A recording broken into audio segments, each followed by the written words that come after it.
everyone. As you know, sports is a very popular topic today, and this can be either sports in elementary grades, middle school grades, high school grades, and even in college and upper league. I think that it's important that children get into sports for a couple reasons.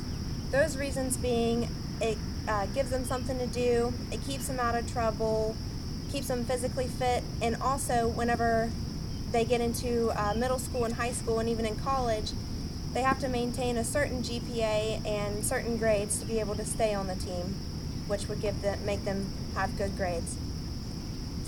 Sports has always been a very important part in my life, and I've played sports since I was a little girl. I'm 19 years old, and 13 out of those 19 years have been spent playing softball. As you can see, today I'm wearing one of my old softball uniforms. When I started in 7th grade, I started playing softball all year round. I would play winter to spring for my middle school or high school team, and then in the summer I'd play for a travel summer league, and then fall I would play for this team, and it was a fall ball team in Buffalo, West Virginia. Now in softball you have, of course, two different teams, one team being defensive, the other team being offensive, which they alternate every inning. Now the purpose of the defensive team is to prevent from the offensive team of scoring and hitting the ball. They want to stop the ball. The offensive team has the opposite purpose. Their purpose is to hit the ball and put the ball in play and get players around the bases and back to home plate to score. Now, in my opinion, I think that it's important for a softball team to have a good a good defense. But to me, I think having a good offense is much more important, because if you have a team that has an undefeated defense and they're really good at defense, but they have a terrible offense, then they're still never going to be able to win, because they're not putting the ball in play and they're not getting their players around the bases and they're not scoring. On most of the teams that I played for, I was the DP, which stands for designated player. My purpose was to hit the ball and get the ball in play. I didn't play for the defensive, I didn't play in the field. I would sit inside in the dugout, and then whenever my team would switch to the offensive, whenever they would switch to offense, I would take a spot in the batting lineup and hit the ball. Now today I'm going to give you a couple of tips on how to stand properly in the batter's box according to the type of your height, and also according to the pitcher that you're going to be facing. And I'm also going to show you the proper way to bat.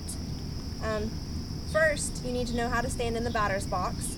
For me, since I'm shorter, I would stand closer to home plate so that I'm able to reach the outside pitches and the inside pitches.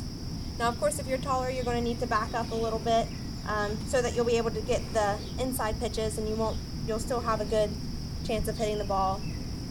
Also, another thing to consider would be the pitcher's speed. If you have a pitcher that's faster than normal or faster than you're used to, you're going to want to back up in the batter's box towards the catcher. Or if you have a pitcher that's a lot slower than you're used to, you're going to need to step forward. You do this so that your timing will be consistent with her timing. Now, the first thing I'm going to show you is how to stand while you're awaiting the pitch. First thing you need to do is bend your knees slightly, and how I'm going to hold the bat, because I'm right-handed, my right hand is going to be on top of my left hand and my knuckles are going to be lined up. Then you'll grasp the bat, and the thumb on your dominant hand will need to stay up so you'll have good control of the bat. Then you're going to bend your knees, bring the bat up, and make sure your back elbow's up, because if it's in, you won't have as good as a range and you won't be able to move to get those outside pitches. So this is how you're going to be while you're awaiting your pitch. And once the pitcher starts her wind up, you're going to lean back slightly, and then once she releases and you see that that's the pitch that you want to hit, you're going to take a little step forward and do a motion called squishing the bug. And we call this squishing the bug because if you look at my back foot, it looks like I've stepped on a bug and squashed it. Now, once you do this, your arms are going to extend out at the same time. My whole body is facing forward, my hips are open, and my eyes are looking right at the bat, waiting for the ball to hit the bat.